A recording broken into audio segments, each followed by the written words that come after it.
I remember sleeping on the carpet before I ever sat inside a plane and seen how it departed. Had a $40 knockoff Jordan sneakers, they was talking. And they was talking loud before I bought the Jeep cause we was walking. Me and Reese lived on couches, but had meetings like some bosses. I swear them ramen noodles taste like pizza when you starving. Miss DP and going on, man? It's your girl TampaMystic, and we are live on the industry's most wanted podcast.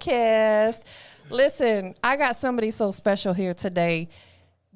I'm gonna tell you, like, I love what you do. I love watching your Instagram because you're so motivational. Shout out to YelloPain checking in. Introduce yourself. Appreciate it. What's going on? It's Yellow. It's Yellow. And we in here rocking with TampaMystic. Hey, big facts. Give me some love over here. Boom. Sure. Transferring good energy, good vibes, all that, man. I appreciate you being here today. I'm happy to be here. He's a whole vibe. Like, I'm loving the outfit, the hair, the positivity, all that, man. But for people who aren't familiar with the movement, you know what I'm saying, as they should be, we about to put them on game. Where you from originally? I'm from Dayton, Ohio, born and raised. Yeah, I think we discussed this before that we might be related, you know. Yeah. my folk from Cleveland and Columbus, so you never know. Yeah. Ohioans, right? Buckeyes. Let's get it. What time? Well, to say what time. Until what age did you live in Ohio? I lived in Ohio most of my life. I just moved out, basically all my life. I just moved to Atlanta 2 years ago. So you're still fairly new out here. Let's talk. Let's take it back, man. What was it like growing up out in Dayton? Man, it's interesting. You know what I'm saying? It's a small city. You know what I'm saying? So it's like everybody know everybody. You know what I'm saying? And it's a lot of, influences. You can go one way or the other, you know what I'm saying? But I grew up with a big family, you know what I'm saying, a lot of siblings. And how many siblings you have? You about to make me guess. See, cause let me tell you, cause like I got the type of parents who like just love, you know what I mean? Like it's like I got siblings that's like was like friends from school, and now they like understood. Grew up in the, understood, absolutely. So you just have a lot of siblings, because you have amazing parents. Yeah, that's so dope. Exactly. I'm sorry, I didn't mean to interrupt. Go ahead. Oh, no, that's what it is, though. You know what I'm saying? Sometimes it be up to like 16 people in the house at once. You know what I'm saying? But that's just what it is. Wow, your parents have a lot of patience. Hey, I get impatient with like 2 kids. Right, that's why I ain't got none now. I'm like, boy. Hey, listen. I get irritated at other people's kids. Like, I'm so glad it's not just me. Yeah. Because I think it's because we can't control them and discipline them like we would our own. You know what I'm saying? That's what it is too. So they just be, and the kids sometimes, they smart, they know that. Yeah. So they be acting up. You know what I'm saying? I had one. I was one and done. And fortunately, he was a pretty good kid. But that's what's up. How did music become that passion for you? Man, I started rapping so early. So my older cousin, he was rapping, and he was like getting a lot of girls and stuff. And he had money that I hadn't seen before. You know what I'm saying? I'm mad young, I was like 7. Yeah. And so I just looked up to him at the time, and I wanted to be like him. So I just was doing whatever he did. You know what I'm saying? And once I started to do it, I realized I was good at it. You know what I'm saying? And I fell in love with it early on. But that's kind of how it started off as just me. Same reason why everybody else start making music. Like, you want money. And absolutely. Cars, they want the girls and the money and the cars and the jewelry. And exactly. That's what glamorized, So that's why I started off. But, over time, I really started to see that it was like my emotional outlet. You know what I mean? A place that I could go when I felt like, nobody was listening, or I felt like I didn't have, nobody to talk to. Music became that, you know what I'm saying? Right. Understood. Absolutely. Yeah. So you started having an interest at the age of 7, which was fairly young. Yeah. Okay. So most kids around that age don't know what they want to do when they grow up, but they have like desires, I want to be this, or I want to be that. Was there ever anything else that you wanted to do, as a youngin' you ever talked about? Before rapping, like before that, I thought I wanted to be an artist. I used to draw pictures. Oh, okay. So like before 7, it was like little Dragon Ball Z pictures. Yeah. But as I got older, I realized I wasn't as dope as I thought I was. Yeah. You know what I'm saying? As a kid, you think you're killing it though. But yeah, like nah, all right, not that kind of art. I used to draw stick figures. Does that count? Not as dope. Do you still actively do that? Is drawing still a thing for you? Nah. No, gave that one I be up. on Photoshop. I be messing around with that. Okay. Do you do graphics and stuff? Yeah. Bro, that's fire. That is a major talent in itself. Like, I have so much respect for these graphic designers because I have one in particular that I work with, and he sends me back, even if it's just flyers or a single cover or something. It's just like, bro, like you have to have such a creative mind to be able to do that. Yeah, for sure. When did that come into play? Somewhere along the journey, like, to be honest, like everything that you would think that a rapper would need to become like a successful rapper, I kind of do those things. You know what I'm saying? You came in here with the whole camera setup. Hey, I don't be playing. No, because like, you know, like obviously I told you, you know what I'm saying, I grew up without a lot of resources, you know what I'm saying? So, you know, we had to figure it out, you know what I mean? So when I couldn't, you know, afford music videos, I had to figure out how to shoot them. I had to get my own cameras. I had to learn how to do the graphics at first, you know what I mean? So I learned all the basic things from engineering, producing, until, you know, I was able to allocate some of the other things. But absolutely. Listen, I think that's excuse. No, this exactly. Yeah. Rather than making excuses, you got to figure out the ways to make it happen. I'm a huge believer in that. And a lot of times in the beginning of this, you know, music business, you don't have a lot of connections, so you have to figure out how to do a lot of stuff on your own. Or simply, you know, you just don't want to have to wait on other people, you know, because people have busy schedules, busy lives. So you're like, you know what, I could just do it myself. You know what I'm saying? Most definitely. And I think it's important as an artist that you got to understand the fundamentals of this business anyway before you start putting a team together. You know, because you want to be an asset, not a liability. You want to bring value to the situation, just like you want them to bring value to your situation. Otherwise, they can't be a part of the team. Exactly. What's the point? Exactly. What are you here for? What are you here for? Exactly. Leave, you know, like for real, for real. Yeah. Let's talk about the music scene, not just in Dayton, but, you know, Ohio as a whole. You know, I don't know that there's a ton of big artists that came out of Ohio. You know, of course, Bone Thugs is one of the, you know, prominent ones, and you probably know more than I do. What has it been like for you? You know, I know you're out here for the last 2 years, but what's it been like for you being in Ohio pursuing music? It really was no market for real, especially like, cause I mean in Cleveland, I think that's where like the Bone Thugs, MGK, and a lot of people kind of popped from, right?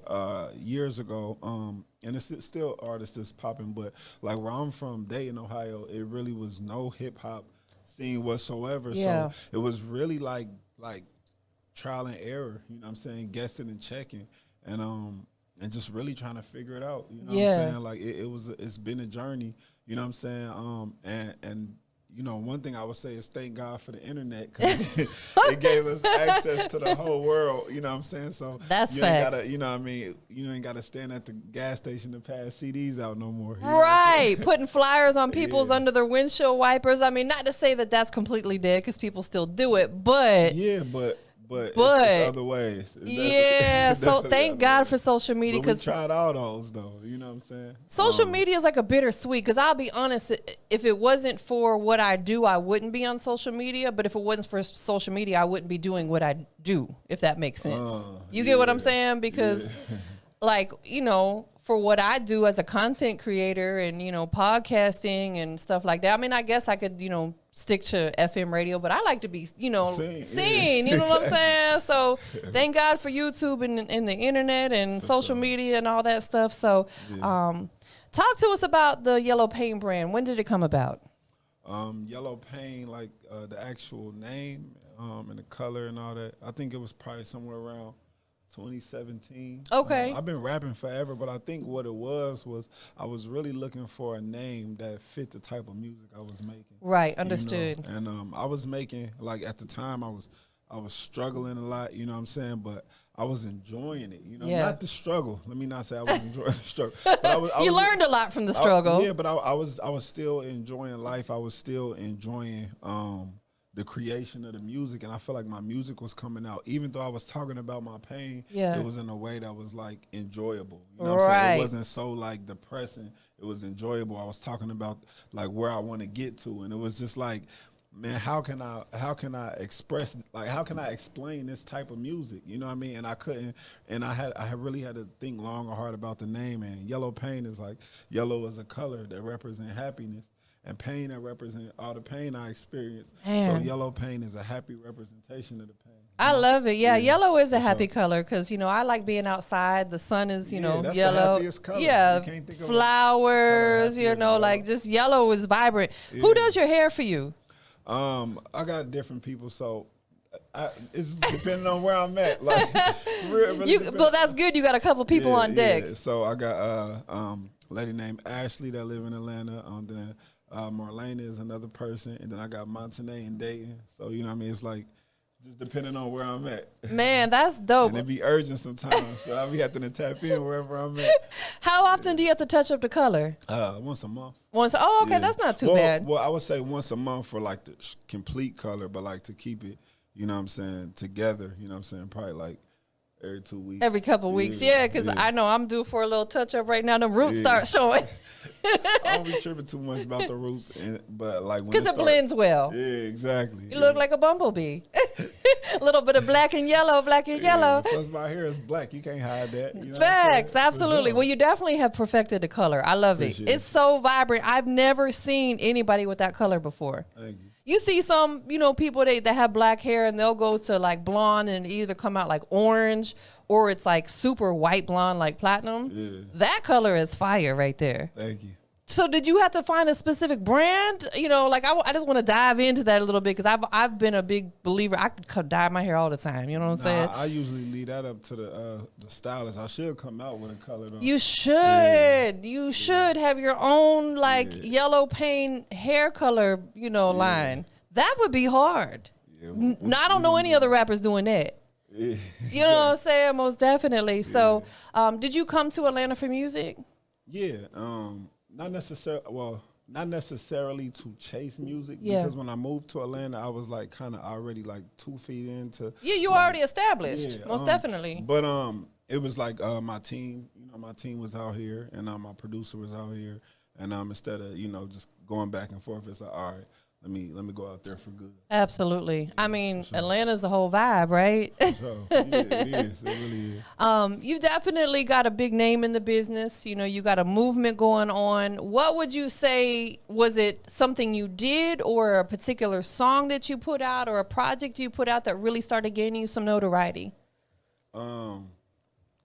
It's been a process, you know what I'm saying? My biggest moment, I would say would be 2020 when I released my Vote Don't Count, and that was like the biggest media moment, you know what I'm saying? But before that, for like a couple years consecutively leading up to that, which probably allowed me to have that moment, it was like a consistency of just going viral and viral and viral and viral.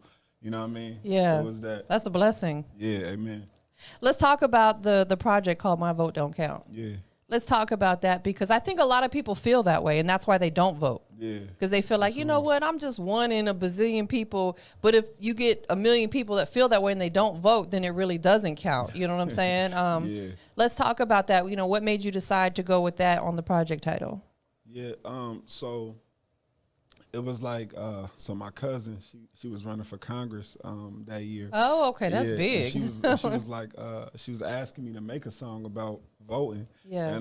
And I felt like my vote don't count. You know what I'm saying? Like that's how I felt at the time. A lot of, I said, a lot of people do. I had voted for Obama back in 2012, and I felt like nothing had changed for my community, for my surroundings, and pretty much she painted a picture to me for me to understand that voting for the president wouldn't have got that done anyway. The things that I wanted done, it was the local government, Congress, and the state level. And when she broke it down to me, it made so much sense that I felt emotionally obligated to make a song. I think that's dope, and I'm so glad you mentioned that because I think a lot of people don't understand that. They think that the president controls everything, and that's just not the facts at all. Yeah, exactly. You have to dive more locally, like you said, your congressman, the mayor, people that are, your governor of the state. Like, you got to be in tune with that because we all know, well, maybe not everybody knows, but we notice that every state is a little different and the rules and regulations. I know me moving from Florida to here, the taxes is different. Exactly. I had to move here and pay a tax on my car because I still owed, you're financing it. Like, we don't have a Valorum tax in Florida. You know what I'm saying? So, like, every state is different. So, yeah, you definitely have to dive in a little deeper. How did that song do? That song that song took me to heights that I can't say never would imagine, because that's always the dream. But you know, like we was on Oprah, Steve Harvey, just major media outlets, Forbes, etc. It's just, you know, Man, it's been a great journey with that song for sure. let's talk about that a little bit, because you've touched stages and people and, you know, situations that unfortunately a lot of these artists will never see. You know, and that's such a blessing. You just said, you know, Oprah and Steve Harvey and some of the greatest ever that I aspire to be like. I love you guys. You know, those are my role models. You know what I'm saying? And what I do. How was those experiences for you? Man, you know, like when you experiencing something so big in the moment, I won't say it's a blur, but it's just Like almost surreal, right? Yeah, it's surreal in the moment. You know, it's really not until it's over with where you look back and be like, bruh, like I just did that, you know? Yeah. So yeah, so in those moments though, you know, I just felt blessed. I felt just excited to share my story, excited to tell the world who I was. Yeah. You know what I mean? And you know, I'm looking forward to more of it, for sure. I know that's right. What would you say that you took positive from those situations? What I took positive from it is just understanding the importance of having not importance of having a voice, but just the importance of having something to say, and the magnitude that speaking your truth, the magnitude that being honest, the magnitude that being real with yourself and giving value to people, the magnitude that the places that it can take you, understanding how important that is. Like when you got people calling you like, hey, we need you on this network, this platform, you realize like, yo, like having something to say is important. You Absolutely. know what I mean? Absolutely. So you by you putting a positive message out, it caught some attention and put you in places you never imagined you would be. Yeah, exactly. That's amazing. Exactly. And that's a great tip, I think, just to throw that out there to any upcoming artists that are aspiring. You know, I always talk to artists, you know, you're obviously established, but some of these artists that I have conversations with are not as established as you. And, you know, I tell them how important it is to have a big vault of music, a wide variety. You have to be marketable, because, you know, if you only putting trap music out, you're really limiting yourself. Yeah. You know, you got to have some positive music. You got to have a little pain music. You got to have something for the lady, something for the, you know what I'm saying? Like, you know, just a variety of stuff. And what I really admire about you so much is you're always so positive. Thank you. You know, like if you ever check out his social media, like you always have positive messages on there. Talk to us about that, why it's important to you to put those type of positive messages out there on your social media. You know, when I'm on my social media and I'm giving like positive messages, 90%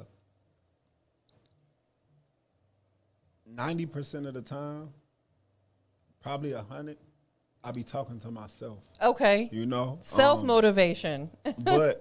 But I know from the music that I have put out, I know that if it can help me, you know, something that I realize that can help me, I know that it's somebody else out there that's probably going through the same thing that I'm going through. Absolutely. And every time I put something out where I'll be like, all right, I'm going through this, I realize that it's so many people, thousands, millions of people that's experiencing the same thing. Facts. So it's like, I don't even want to ever come across any type of way that I can help myself and not put it out, because I know if you feeling like I'm feeling right now, you could use this. You know no, that's facts. Yeah. Absolutely. So you've utilized your passion, which is music, to lead you into what your purpose is, and that's to motivate people, including yourself. Amen. You know what I'm saying? And I think that's so dope, because social media is definitely a bunch of smoke and mirrors. We know that. You know, most people only post what they want you to see, and we don't know what goes on behind closed door. They could post happy stuff, but behind closed door, they could be miserable. Exactly. They could be unhappy or whatever. How do you stay so positive in a crazy world? I know you are. How? I'm really happy. Man, to be honest, I would give it to God. You know what I'm saying? Because like before it ever get to the point of like depression or something that's like so like like that would just like tear me apart, or where my thoughts or memories or something I'm experiencing or a rough time, I always go to God, and then I find my path through that. You know what I'm saying? God always revealed the way out, the answer to whatever I'm going through. So that's, you know, to stay positive, that I would encourage anybody to build a relationship with God. Absolutely. You know I agree. sure. He got me through the hardest times of my life. He gets me through my everyday. Yeah. When I wake up in the morning and I open my eyes, the first thing I do every morning is I thank God for another day. Before I pick up my phone, before I go to the bathroom, anything, I thank God for another day, because a lot of people aren't going to, they either didn't wake up this morning or they're not going to see tonight.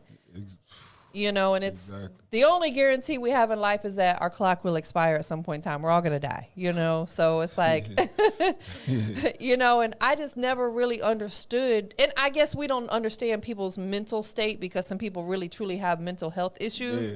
Yeah, we can't write that off. Right, absolutely. But some of them don't, but they're just angry all the time. And I'm like. But see, a lot of times what I be saying, like, your environment is so important, because a lot of people, they think they're battling depression, you know what I'm saying? But in reality, they're battling against depressed people. Yes. They're not even in a place where they can even figure out how they actually feel, because all they hear is complaining. You know, somebody talking about their money problems, somebody talking about, you know, something dirty or whatever, and they can't even think straight, you know what I'm saying? So I would encourage anybody that feel like they just dealing with like depression or anxiety, first check your surroundings and see what you consuming, because you are what you eat. That's what they say, right? Absolutely. Take inventory of who and what is around you. Facts. You know, because I've myself have experienced that. I've had people around me that just did not match my energy, and I had to eliminate them from my situation. And I even told them why. I'm very transparent. You know, like, it's not personal. You know, it's just our energy just doesn't match. You know what I'm saying? And it's like, if you're bringing me down, I can't have you around me. I don't want to be sad. No, me neither. Like, I'm alive. Like, that's something to be thankful for. I don't care if I don't got $1 in my pocket, if I don't got no friends, I'm alive. Like, that's a blessing. That is a major blessing. Not alive. Like, people die every day. God chose me to still be here. That's right. I can't be miserable. I can't. Nah, facts. Facts. And the fact is, too, you know, we all have equal opportunities to do stuff at this day and age. You know what I'm saying? You know, it's like, stop making excuses. There's still weird people out there. There's still racist people out there. But it's like, if you don't allow that to directly affect you, there's no excuses. Yeah. You know, period. No we excuse. Can push through any situation. Like we do have to account for people who do have real medical and mental illnesses. That's real. Correct. You know? Absolutely. You know, and I know you can get help for that, but I won't say I give a pass, but, you know, there's room for sympathy for that. Absolutely. Everybody else, y'all got to figure it out. You know? I prescribe God. If I was a doctor, I'd say, here, this is my prescription. I like that. I've never heard anybody say that. I'm going to write you a prescription for God. That is fire. Yeah. Bro, you need to like trademark that or coin that or something. That's really dope. I've never heard that analogy. I'm going to start using it, but I'll give you all credit. I'm like, I prescribe God for you today. I'll take 10%. You got it. That's dope, man. What are some of the things you're focusing on right now? Right now, I'm focusing on new music. I just put out a project, executive produced by Manny Fresh. Make sure y'all go tune into that. It's called Images. Yes. I feel like it's fire. That's one of the most legendary producers of all time. Facts. So make sure y'all tune into that. But right now, I'm working on new music. I got a children's book coming out about the voting system. Yeah, it's called My Vote Will Count. And basically with that, I'm just really trying to teach kids voting in the most simplest form, but in a way that I wish I would have learned it. Yes. You know what I'm saying? Where the power is shifting and we actually not just hear those big words like judicial, legislative, and executive, but really understand that what it's doing and how it directly affects us, so that the next generation after us, you know what I'm saying? Like, because it's going to be hard to get people now to care. You know what I'm saying? Absolutely. They already established patterns, you know what I'm saying? Correct. But we still going to work on it. But what we need to focus on now is the next generation. So when they grow up understanding, so that they know what's important, you know. So that's one thing that I'm really passionate about, is that children's book and messaging that for the next generation. Also, I have another book that I'm putting out. It's about overcoming being socially awkward. That's something that I dealt with for a long period of time. And I feel like it's a lot of people, even a lot of people that we think that we would look at and be like, oh man, they so confident. Right. You know, they actually deal consistently with being socially awkward. And one of the things is that I learned along my journey of trying to overcome being socially awkward is that most people believe that they are socially awkward, or that they have like social anxiety. And in all actuality, that's like kind of a human experience. Man, I have that for sure. I do. Like, and I'll be very transparent. Like, I'm a very transparent person. I have it to the point sometimes where I don't even want to go to the grocery store just because I don't want to be around people, like people that I don't know. Because you never know. Like, people be out there, they be weird, they be rude. And I think that's my biggest thing, is just experiencing the negativity that can be out there in the world. You know what I'm saying? So, and it's crazy because, like, one of the things that I learned, like, during the process of, so let me explain my book just a little bit. Please, absolutely. Even though you said it's a children's book, like no, that's the voting book. It's a children's. Oh, the vote. This is a book. Oh, wait, hold on. So you an author? Yeah, you know what I'm saying? Rapper, motivational speaker, author. My guy over here got it going on. But no, like, so the book it was an actual journey. So it was like, one day I had an interview. And the interview, I just felt mad awkward going into the interview, and I felt like it was like an interview like this, you know, but I was in Houston, and I just didn't like it, and I was like, I want to overcome this. I was like, because I'm too big right now to be still dealing with that. Facts. Like, you know what I'm saying? So I was like, I wrote it down, the experience, and I'm like, all right, today I'm going to start writing a book, and this book is going to be my journey to overcome being socially awkward, you know what I'm saying? And where can I buy the book? On Amazon? It's not out yet. Oh, it's still in the works. Yeah, it's still in the. But look, I'm trying to buy it already. Hey, listen. Yeah, it's coming. It's finished. It's coming. But yeah, so it's like, I'm gonna overcome that. And then one of the things that I had, you know, it was a long process of figuring it out. And one of the things that I learned, you know, at the end of it was that everybody, like, when I'm talking to you, you know what I'm saying? If I'm thinking about what I'm experiencing and I'm worrying about how you might be perceiving me right now, you probably, 9 times out of 10, you probably thinking the same thing in reverse. Facts. So then Big it's facts. Like, so when you are able to get out of your own head about how much people are microanalyzing you and realize most people really are aren't analyzing themselves, then, you know, it helps you get through a lot of it. It's true, because really, at the end of the day, most people don't think about you. They don't go to bed thinking about your situation. They're worrying about how they're going to pay that next bill or whatever it may be. You know what I'm saying? Yeah. But on a like over, you know, view of it, a lot of us, I know I'm very much like that. Like, anytime I have to do events and I host, I always get anxiety the day of, because I'm like, I want to make sure that I look okay and I say the right things and I don't mess up. I don't want to trip and fall. Like, I be overthinking everything. So I need your book when it comes out. I'm buying it wherever it's available. I need to buy me a copy of it. I definitely will. I'll give you a copy, but yeah. I think that's that's great, because a lot of people deal with that. You know what I'm saying? Like, and they don't want to admit it. Exactly. I'm the type of person, I'll admit to whatever I think my faults are, you know. Like, I want people to understand that, you know, hey, we're human too, right? Mm-hmm. They might see you a lot, see me a lot, and think that we're super confident. No, it's not always like that. Exactly. We human too. And I think because there are, like, different things where you can, like, go to, like, try to overcome, like, being socially awkward. But even more specifically, like, as a man, you know, it's especially a black man, it's like a pride thing. Like, that's not something that we want to ever admit, even if we're dealing with it. So so with that, you know, hearing it from a perspective of me, for a lot of people, I think that's going to be helpful, because it's going to be a different level of transparency. You're breaking the ice, per se, with a lot of people. You know, like, sometimes we have to be the first one to say, you know what, this happens to me, and then other people will be like, you know what, it happens to me too, but they wouldn't be the first person to say that. Exactly. You know what I'm saying? So you're like, you out here gonna be changing lives for real. That's the plan.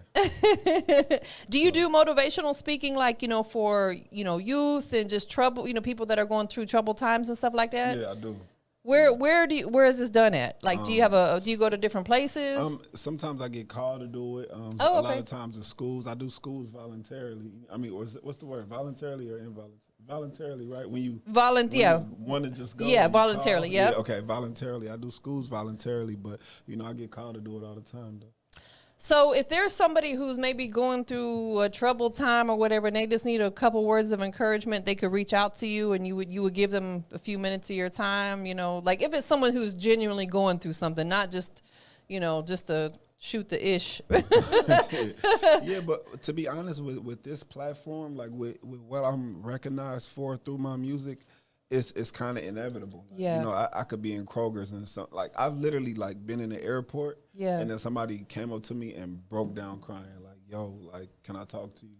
Like, wow. So it's that type of thing. That's powerful. It comes with what I give off, and I'm okay with that. Yeah, most definitely. Because you're helping people. And sometimes people need an unbiased situation, because if they go to one of their friends or their mom, they might be like, yeah, you fine, boy, go ahead on. You know what I'm saying? Yeah. But they might need somebody, but they're really hurting inside for whatever reason, or they're going through some, depression or a mental issue or whatever. Maybe in school they're getting harassed and they don't want to admit to it because they're embarrassed, Hey, talking to a stranger sometimes could be the most powerful thing. That's really dope.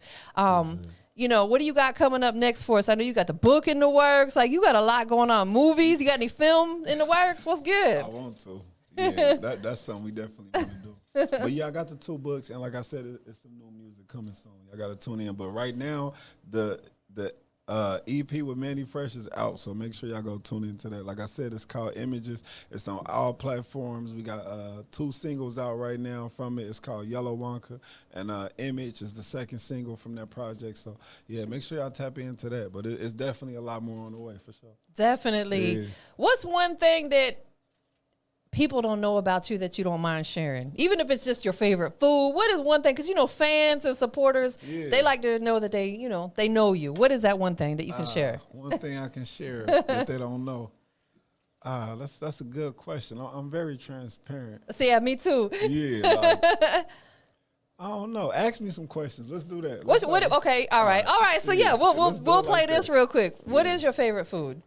My favorite food. If you could eat something every day for the rest of your life. You want to know? Like, all right, so I used to be fat, right? No.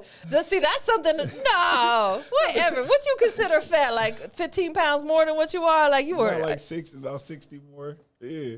But I wasn't fat. I was real chunky. You were stocky. Yeah. I can show you some before and afters later. But that ain't the point.